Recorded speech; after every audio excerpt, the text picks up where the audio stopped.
time sensitive. Now, if my back will allow me, let's go over a little Q&A, and I'll answer all your questions to the best of my abilities, and we'll go from there.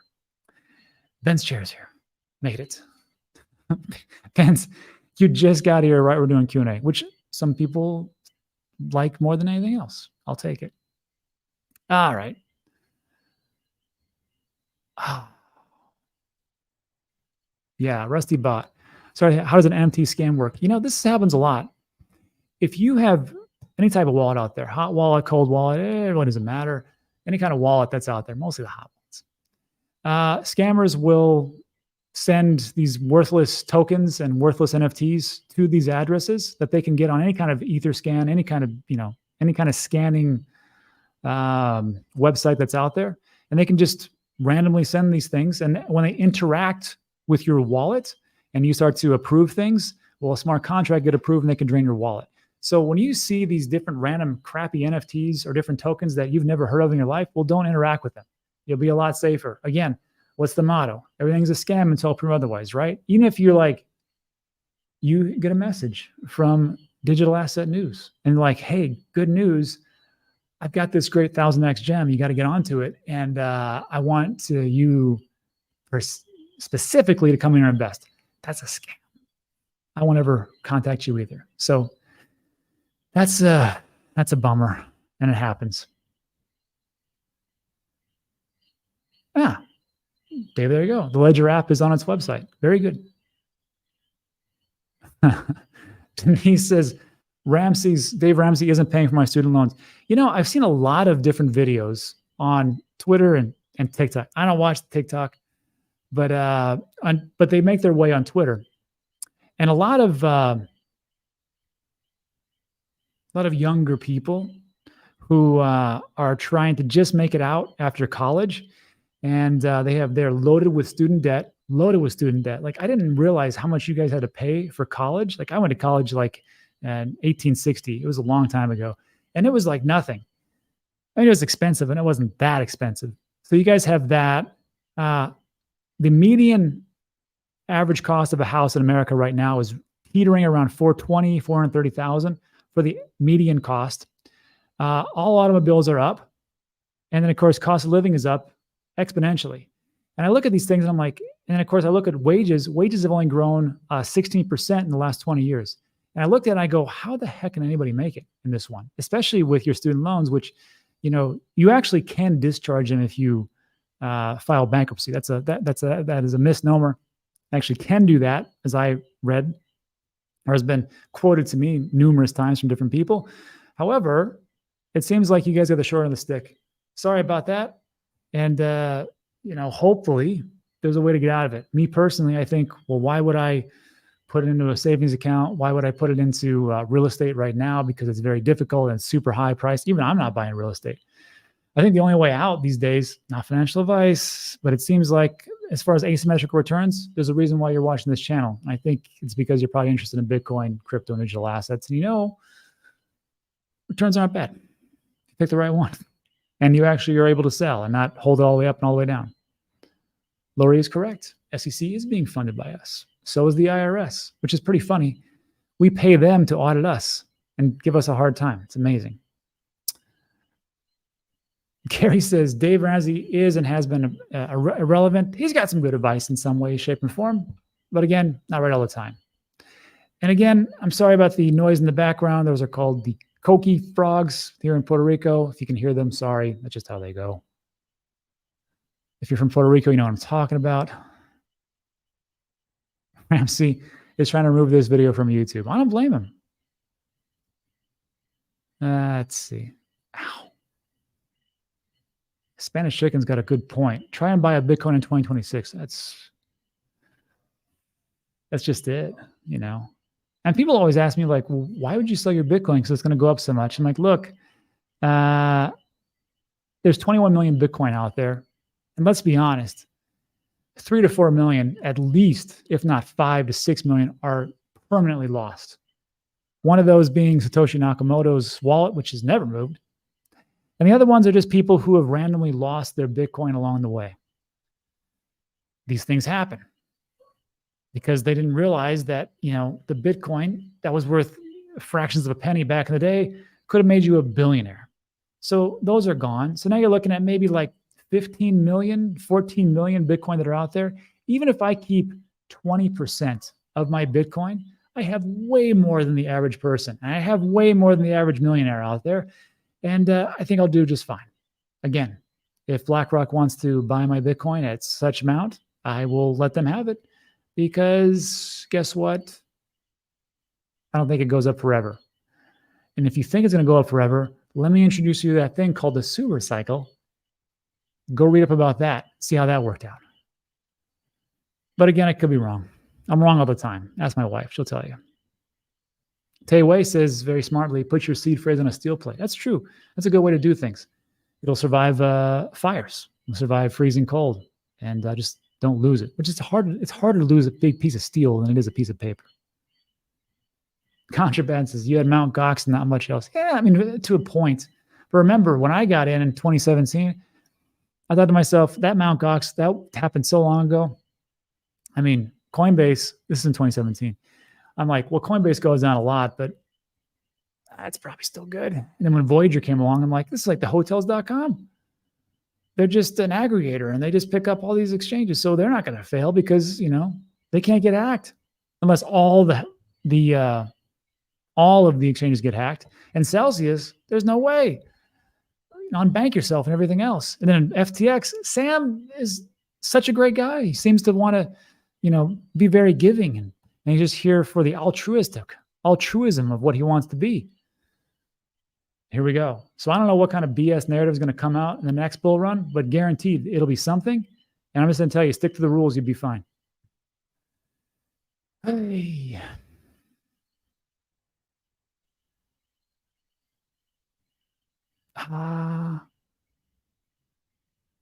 Anita, I can only speak for me. Holding my keys is like putting money under the mattress. You are constantly worrying if the house will burn down. You lose everything. Plus, we have been conditioned. Yeah, it's true. Someone had a good point. They said, you know, he goes, why can't people hold on to an important piece of paper? He goes, how many times have you lost your passport? How many times have you lost your birth certificate? I got to tell you, I've never lost my passport. My birth certificate I've lost once, and I had to go back and get it. The difference is you can't go back if you lose your mnemonic phrase. So I just think to myself, I'm like, why wouldn't you just back that up? Like if I had the opportunity to take my birth certificate and just make a copy, real simple, and then put it in like give it with some of my family members, or put it in a safety deposit box, or put it someplace else where I deem to be safe away from me, and I can go get it. Like, oh, you need a birth certificate, just go grab one. It's the same thing with a mnemonic phrase. And I thought to myself, yeah, it makes a lot of sense. How many people lose their, like I said, the birth certificate or their passport? I think if your entire life savings is on a piece of paper with 12 words or 24 words, you're probably going to be more careful with it, I think. I hope. That's why I like the Tangent wallets. Yeah, Mike Zapp's here. Scrimmer Games, Dave Ramsey is too old to understand it like Buffett. No, I don't. I got to tell you, I don't agree. I think it doesn't matter the age. I think anybody can get it. I just think when you're set in your ways so much, you just can't expand your horizon. You're like, why would I do that? It's worked so well for me for real estate. This has worked for real estate. He's always talking about indexes, S&P 500 and things like that. He's like, that works. That worked for me. I became a multimillionaire. Why would I gamble it on this? And of course, when we take a look at it, we're like, well, why would I gamble it on the fiat money that's being laid out there? Which every time that I get that fiat money and I put it in my bank account, somebody in the treasury says, hey, let's just start printing more money, which devalues my dollar and it causes inflation. And now all the things that I want to buy, I can't buy because I'm stuck with this money that keeps inflating away. So I think it's one of those things where it's like, if you get that part, you can kind of understand where Bitcoin comes from. And it's just how I think people should see it, but they don't want to see it. Lori says, isn't 80% of Bitcoin not moving now? Great question. So there's a website called, let me show you, Into the Block. And Into the Block,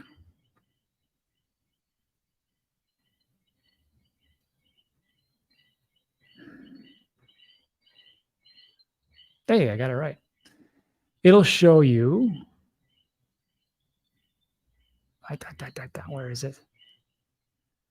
So Bitcoin, if you click on Bitcoin,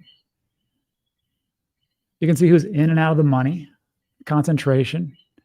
And this one, composition by time held. What does this mean? So 69% are holding Bitcoin. 69% have held Bitcoin a year or more. That's a long time. You know what's amazing to me is that wasn't it roughly a year ago, November? Well, yeah, roughly November 9th. Correct me in the comment section. 2022, we bottomed out $15,776. I think somewhere around there. So if you got people who are holding a year or more, they held all the way through that bottom, which I think, got to be honestly, is quite smart, because why would you sell at the bottom?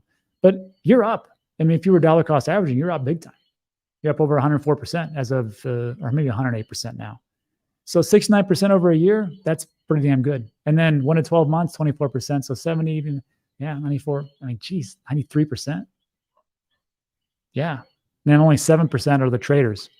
So good question, Lori. It's looking pretty good for us. So maybe Hayes is right. Things will be stuck in that ETF.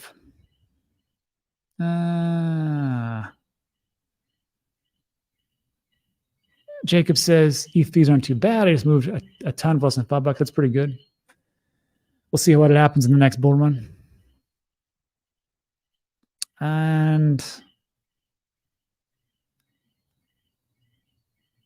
okay, maybe like a couple minutes, because now it's starting to hurt.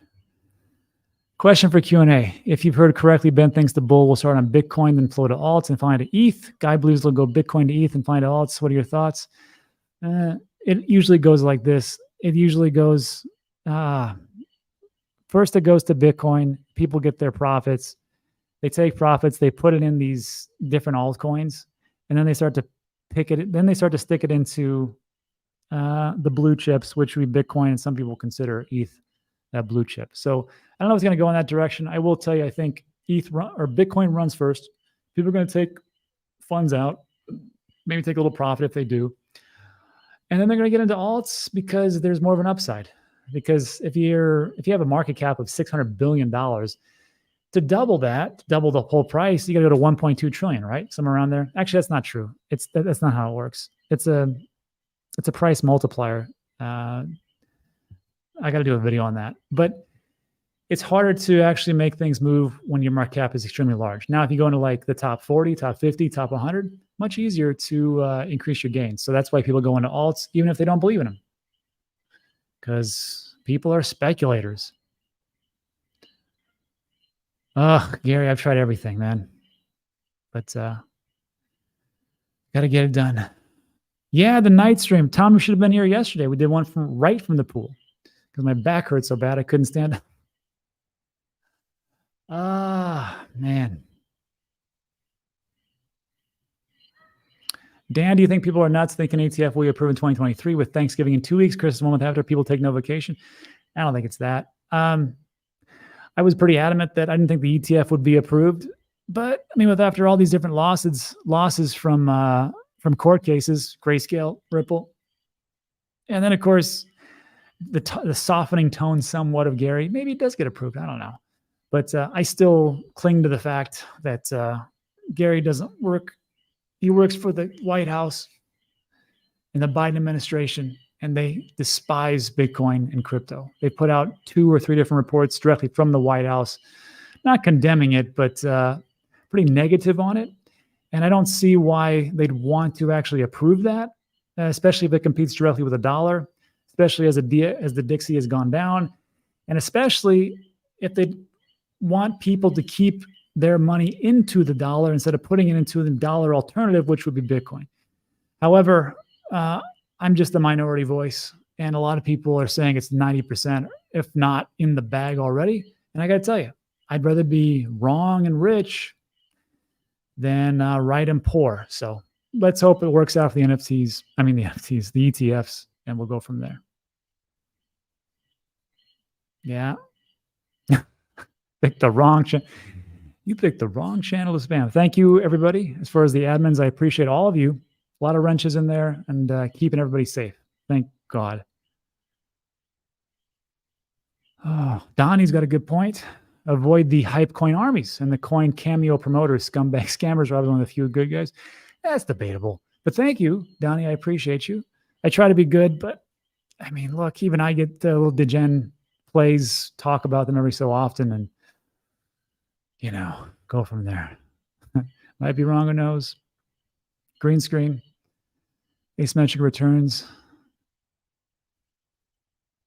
Bitcoin is unaffordable for one now, 26. Yeah, I think. And that's another thing. If you guys do me a favor, at Thanksgiving, when your family's making fun of you, which they will, can you do me a favor and just remind them that they don't have to buy a full Bitcoin? They can buy fractions of a Bitcoin called Satoshis. And they can just buy $20, $30. And, it's already up 104%. How is their stocks doing? And just kind of go from there. And don't be too hard on them when they're saying, "Oh, how you doing, Mr. Investor? How's your portfolio doing?" Say, "You'll be laughing. I'll be laughing later." Crown didn't get ignored. I just talked about it. I'm sorry I was all the way at the top. Theron says, "Rod, do you have equal amounts of ADA, Matic, and Link in your personal bag?" No. So like you guys know, on Sundays, I always talk about all the things that I'm buying and how my portfolio is doing as of September 1st. And like some I buy every day, like Bitcoins being one of them. And other ones I don't. Like Cardano, I don't buy every single day. And Matic, I don't buy it every single day. Link, I have been buying every single day. I think Link is crucial as far as an Oracle goes. So that one, yes. But it's not fair across the board. 75% of my portfolio right now is Bitcoin. Ethereum is slipping a little bit. It used to be 10%. I think it's down. And then the rest are the other alts. So, yeah. I love Bitcoin. Oh, I didn't know that. Coinbase sent a letter about liquidating Bitcoin Satoshi Vision, BSV, before January 9th. Everybody, make sure you check that out. So withdraw before January 9th, they get liquidated. Excellent stuff. Thank you, Tommy. Appreciate it. Have you used Arbitrum? I have used Arbitrum reasonably fast. You know what's really fast? Tron.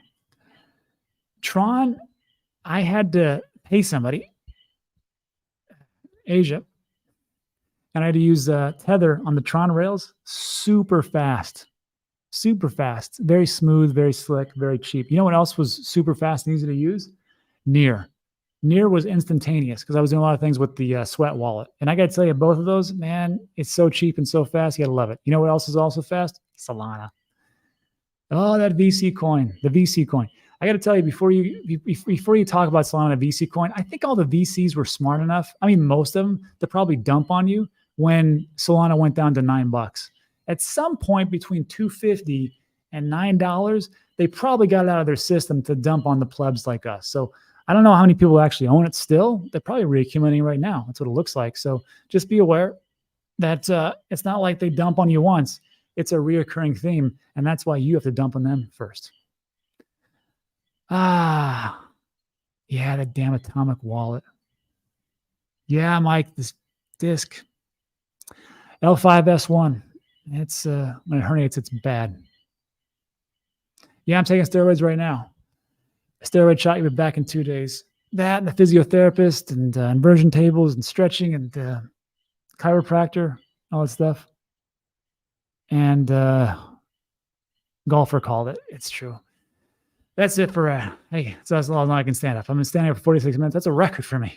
The last 2 weeks, it seems like. That's it for today. So everybody, thanks so much for stopping by. I appreciate it. Like today's video, give it a thumbs up. Consider subscribing.